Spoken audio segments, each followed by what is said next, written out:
నమస్తే, welcome to our channel. AP మాజీ ముఖ్యమంత్రి ప్రస్తుత పులివెందుల ఎమ్మెల్యే జగన్మోహన్ రెడ్డి గారి పుట్టినరోజు ఈరోజు. మరి లాస్ట్ ఇయర్ 2023 బర్త్డే సెలబ్రేషన్స్లో తాము మరో 30 ఏళ్ళు అధికారంలో ఉంటామని ధీమా వ్యక్తం చేసిన జగన్మోహన్ రెడ్డి ఈరోజు బర్త్డే సందర్భంగా వారి నేతలైతే ఘనంగా బర్త్డే సెలబ్రేషన్స్ చేస్తున్నారు. మరి ఈ సంవత్సరం ఏం చేయబోతున్నారు, దీనిపై పూర్తిగా విశ్లేషించడానికి మనతో పాటుగా ఉన్నారు ప్రముఖ రాజకీయ విశ్లేషకులు అరుసుమెల్లి శ్రీనివాస్ గారు. వారిని అడిగి పూర్తి వివరాలు తెలుసుకుందాం. సార్ నమస్తే. సార్ నమస్కారం అండి. సార్ చూస్తున్నాం మనం ఈరోజు చూసినట్లయితే జగన్మోహన్ రెడ్డి గారి బర్త్డే. మరి వారి నేతలైతే ఘనంగా సెలబ్రేట్ చేయడానికి ప్లాన్ చేసుకుని ఆల్రెడీ సెలబ్రేషన్స్ స్టార్ట్ అయ్యాయని మనం చెప్పుకోవచ్చు. మరి లాస్ట్ ఇయర్ అధికారంలో ఉన్నప్పుడు మరో 30 ఏళ్ళు మేమే అధికారంలో ఉంటామని ధీమా వ్యక్తం చేసిన జగన్మోహన్ రెడ్డి మరి ఈ బర్త్డే సందర్భంగా ఏం చెప్పబోతారంటారు? అదే లాస్ట్ టైము అతను మైనాట్ 175 అని చెప్పాడు. అలాగే 30 ఏళ్ళ పాటు ఉంటామని చెప్పేసి ప్రమాణ స్వీకారం నాడు చెప్పాడు ఆయన. తర్వాత ఈ సంవత్సరం నిన్న చెప్తున్నాడు సింగిల్ డిజిట్కి పరిమితం చేద్దాం చంద్రబాబు నాయుడిని అంటున్నాడు ఆయన. అయితే ఒక రకంగా ఆయన అభిమానులు కానీ ఫ్లెక్సీలు ఆడావిడ అంతా బాగా చేశారు. కనకదుర్గమ్మ వారధి మీద చూశాను నేను ఇందాక ఏదో వీడియో. కంప్లీట్గా జగన్మోహన్ రెడ్డి వైసీపీ జెండాలో జగన్మోహన్ రెడ్డి ఫ్లెక్సీలు ఊరి నుండి ఎక్కడ పడితే అక్కడ రాష్ట్రం అంతా కూడా ఉన్నాయి. వీళ్ళు ఎంత మంచి వాళ్ళు, టీడీపీ కూటమి ప్రభుత్వం ఎంత మంచి ప్రభుత్వం అంటే ఇలాంటివి అక్కడ వాళ్ళ హయాంలో వీళ్ళు ఏదైనా కార్యక్రమం పెట్టుకున్నప్పుడు కూడా ఫ్లెక్సీలు వేసుకొని ఇచ్చేవారు కదా. అలా చేయకూడదు, అలా చేశారు కాబట్టి వాళ్ళు ఇలా పరిమితం అయ్యారన్నారు. కానీ ఇక్కడ వీళ్ళు కూడా కొన్నారు చేయాలి, పెట్టుకోండి కానీ ఎక్కువ పెట్టకండి, 3 పెట్టండి అనాలి. కొన్ని పరిస్థితుల్లో మనం చూసాం సార్, పోలీసులే స్వయంగా ఫ్లెక్సీలను తీసేయడం. నిమ్మల రామానాయుడు గారు ఏదో కార్యక్రమం ఆయన శాంక్షన్ చేసిన బ్రిడ్జి ఓపెనింగ్ అప్పుడు ఆయన ఫ్లెక్సీ పెట్టుకుని ఇవ్వలేదు. ఎంత మంచోడైనా నిమ్మల రామానాయుడు గారు అట్లా పార్టీలకు అతీతంగా చూడాలి. ఆయన లాంటి మనిషి రాజకీయాల్లో ఒక అద్భుతమైన వ్యక్తి అతను. ఆయన కూడా ఇబ్బంది పెట్టేశారు. ఆయన దెబ్బలాడి యుద్ధం చేయడం ఒక రకంగా చెప్పాలంటే. మేము కూడా కార్యక్రమాలు పాల్గొంటాం, మా ఫ్లెక్సీలు ఎందుకు చెప్తాం, ఆ పోలీసు వాళ్ళ దగ్గర నుండి చింపేశారు వాళ్ళే. అలాంటి పరిస్థితుల్లో ఇప్పుడు జగన్మోహన్ రెడ్డి పెరిగాడా చంద్రబాబు గారు తగ్గాడా అనేటువంటిది ఆలోచించుకోవాలి. చంద్రబాబు గారు చింపమని చెప్పడం, పెట్టమని చెప్పడం, ఆయన అసలు అలాంటి లీస్ట్ బాధ పట్టించుకోవడం అసలు తప్పు అంటాడు. అయినా సరే పోలీసు వాళ్ళు మీరు కూడా ఎంతో కొంత రాజుని మించిన రాజభక్తి ప్రదర్శించాలి కదా అంటే మిమ్మల్ని ఏమనకపోతే మీరు స్ట్రిక్ట్గా నిజాయితీగా పనిచేస్తారు. మీ నడుము మీద అంతుంటే మాత్రం జాగ్రత్తగా వాళ్ళకి అనుకూలంగా పనిచేస్తారు. ఇది అర్థమవుతుంది. అతను పుట్టినరోజు నాడు మనం అతనేం విమర్శించకూడదు. ఇది అందులో జగన్మోహన్ రెడ్డి తప్పేమీ లేదు. వీళ్ళ ఓవర్ యాక్షను జగన్ ఉన్నప్పుడు ఏం చేశారు, టీడీపీ ఉన్నప్పుడు ఏం చేస్తున్నారు, వీళ్ళ బుద్ధి బయటపడుతుంది అక్కడ. వీళ్ళ నాయకులు కూడా మన పని అయిపోయింది కదరా బాబు అని కూర్చుంటున్నారు టీడీపీ వాళ్ళే. మరి పోల్చుకుంటారు కదా ప్రజలు. గత 5 ఏళ్ల హయాంలో లోకేష్ గారు పాదయాత్ర చేస్తే కనీసం జెండాలు కట్టనిచ్చేవారు కాదు. ఆయన మైక్ లాగేసుకునేవారు, పీట కూడా వేసేవారు కాదు. అవన్నీ కూడా లోకేష్ గారు వచ్చి అలా చేశారు వాళ్ళు, మీరు చేయండి అని చెప్పడం అవడమే. కింద వాళ్ళే చేయాల, ఆ నాయకులు చేయాలి. కింద ద్వితీయ తృతీయ శ్రేణి నాయకులు రాజకీయాల్లో చాలా నీతివంతంగా రాజకీయ నాయకులు మనం చిన్న చూపు చూస్తాం, కించపరుస్తాం, ఇష్టం మాట్లాడతాం. కానీ రాజకీయం చాలా పర్ఫెక్ట్గా ఉంటుందండి. ఎందుకంటే వాళ్ళు ప్రజల నుంచి వస్తారో, ప్రజల తాలూకు ఉద్దేశాలు అభిప్రాయాల మీద వాళ్ళ పదవులు వాళ్ళ భవిష్యత్తు ఆధారపడి ఉంటుంది. కాబట్టి ఖచ్చితంగా ఈ అధికారుల మీద ఎంతో కొంత నయం వాళ్ళు. అధికారులకు ఒకసారి ఉద్యోగం వచ్చేస్తే ఎవడో ఒకటి పిసికితే ఆడికి లైఫ్ డోకలేదు. ఇంకా రాజకీయ నాయకులు అలా కాదు. వాళ్ళ భవిష్యత్తు ఒకసారి ఆడు మంచోడైనా వాడు ఉన్న పార్టీ చెడతైతే తుడిచిపెట్టిపోతారు.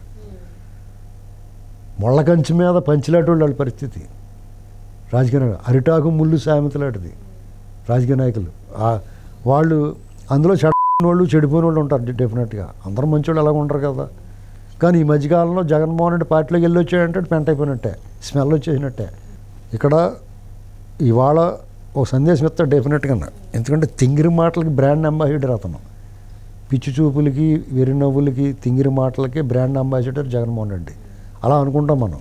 కానీ దాని వెనకాల చాలా క్రూరత్వం ఉంటుంది, అరాచకం ఉంటుంది, దుర్మార్గం ఉంటుంది, అవినీతి ఉంటుంది, దోపిడీ ఉంటుంది, డే లైట్ రాబరీ ఉంటుంది. ఎప్పుడూ కూడా పెద్ద పెద్ద డాన్లు తింగిరోళ్ళలా కనిపిస్తూ ఉంటారు. వాళ్ళు పాలు తప్ప ఇంకేం తాగరు, కాఫీ టీ మందు ఇలాంటి లిక్కర్ అది తాగరండి పెద్ద పెద్ద డాన్లు. వాళ్ళు పచ్చి నెత్తురు తాగుతారు, లేదా పచ్చి పాలు తాగుతారు. పాలు తాగుతుంది చూసి మనం ఇటు పాలు తాగుతాడు ఎంత మంచిగా అనుకుంటాం, పసిబిడ్డ అనుకుంటాం. కానీ వాడు ఇంటి లోపలికి వెళ్ళిన తర్వాత రెడ్గా ఉంటుంది, రెడ్ పైన అనుకుంటాం. కానీ రక్తం తాగేస్తారు వాళ్ళు. రక్తంతో మొహం కడుక్కుంటారు, రక్తంతో చేతులు కడుక్కుంటారు, వాళ్ళు రక్తంతో స్నానం చేస్తారు. బయటికి మాత్రం ఏమి ఎరినట్టు కనపడతారు. అలాంటి మనిషి అతను. అర్థమైందండి. ఎందుకంటే కొట్టి చంపేసి ఇంటికి డెలివరీ ఇస్తే సేవం కుట్టినట్లేదు అని పక్కన కూర్చోబెట్టుకుంటాడు.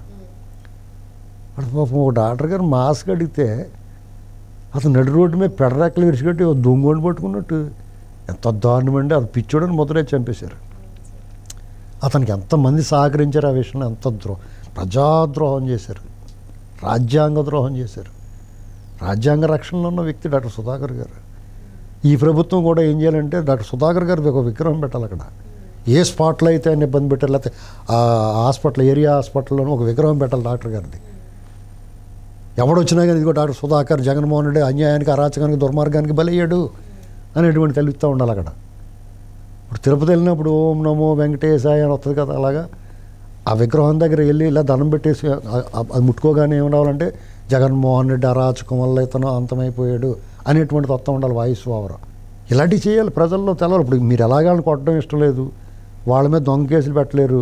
అటువంటిప్పుడు కనీసం ప్రజలకన్నా తెలవాలంటే మర్చిపోకూడదు. ప్రజల్లో మార్పు ఉంటుంది.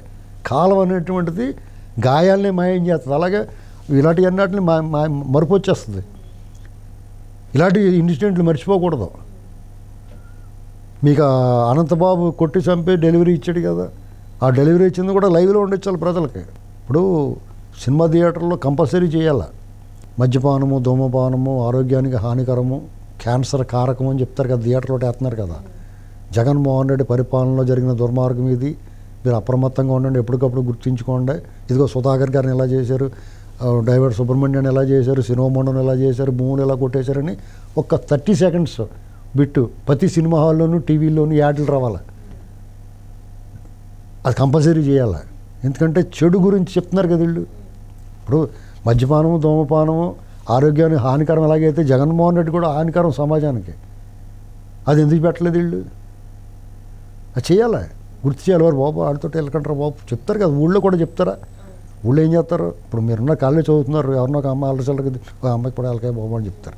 అలా కుర్రోళ్ళు అయితే ఆడితో తిరక్కర బాబు పాడైపోతామని చెప్తారు. అలాగే రాజకీయాల్లో కూడా వాళ్ళ పార్టీలో ఉండకండి బాబు, వాళ్ళు జత పెట్టకండి బాబు, వాళ్ళ పార్టీ ఓటేయకండి బాబు, డేంజర్ ప్రమాదం నువ్వు ఎవరికన్నా వేసుకోగానే ఆడికి వేయకాయ బాబు అని చెప్పాలి. అలాగే ఇప్పుడు జగన్మోహన్ రెడ్డి పార్టీ అతని సమాజానికి, ఆ పార్టీ వాళ్ళు వాళ్ళందరూ కూడా సమాజానికి హానికరం అని చెప్పేసి మీరు ఒక సినిమా థియేటర్లు వేసేయాలా, టీవీలో వేయాలా, సీరియల్ అయినా ఏమి వేసినా ఆంధ్రప్రదేశ్లో ప్రసారం అయ్యే ఏ ప్రసార సాధనాలు యూట్యూబ్లతో సహా జగన్మోహన్ రెడ్డి వాళ్ళ గ్యాంగ్ ఈ సమాజానికి హానికరము, వీళ్ళు దోపిడీలు చేశారు, దుర్మార్గాలు చేశారు, డైలైట్ రాబరీ చేశారు, రుషికొండ కొట్టేసి అందులో ప్యాలెస్ కట్టాడు, డాక్టర్ సుధాకర్ని ఎలా చంపించేసాడు, డ్రైవర్ సుబ్రహ్మణ్యం ఎలా చంపేశారని, ప్రధాన తోటచంద్రని ఎలా పీక్కొచ్చారని, ఇలాంటివన్నీ ఓ 30 సెకండ్స్ యాడ్ ఒకటి వేసేయాలి. ప్రతిరోజు వేయాలా, మర్చిపోతారు జనాలు ముళ్ళుకరించి పోసినట్టు. అది ప్రజలకి గుర్తుంటే ఈ ప్రభుత్వానికి కూడా తెలుస్తూ ఉంటుంది. ఓరు బాబు వీడు ఎలా చేసి వీడి మీద చర్యలు తీసుకోకపోతే ప్రజలు ఏమనుకుంటారో అని వాళ్ళకే అలర్ట్ చేసినట్టు ఉంటుంది. ఈ పని చేయాలి. అతను పుట్టినరోజు కానుకగా ఈ ప్రభుత్వం అతనికి ఇవ్వాలి ఇది గిఫ్ట్. మరి ప్రభుత్వం మరి నిజంగానే జగన్మోహన్ రెడ్డి పుట్టినరోజు కానుకగా ఏం చేస్తుందో చూడాలి. ఈ రోజు ఈ అంశంపై చర్చించాం. మరో రోజు మరో అంశంతో వచ్చేద్దాం. Thank you sir. రైట్.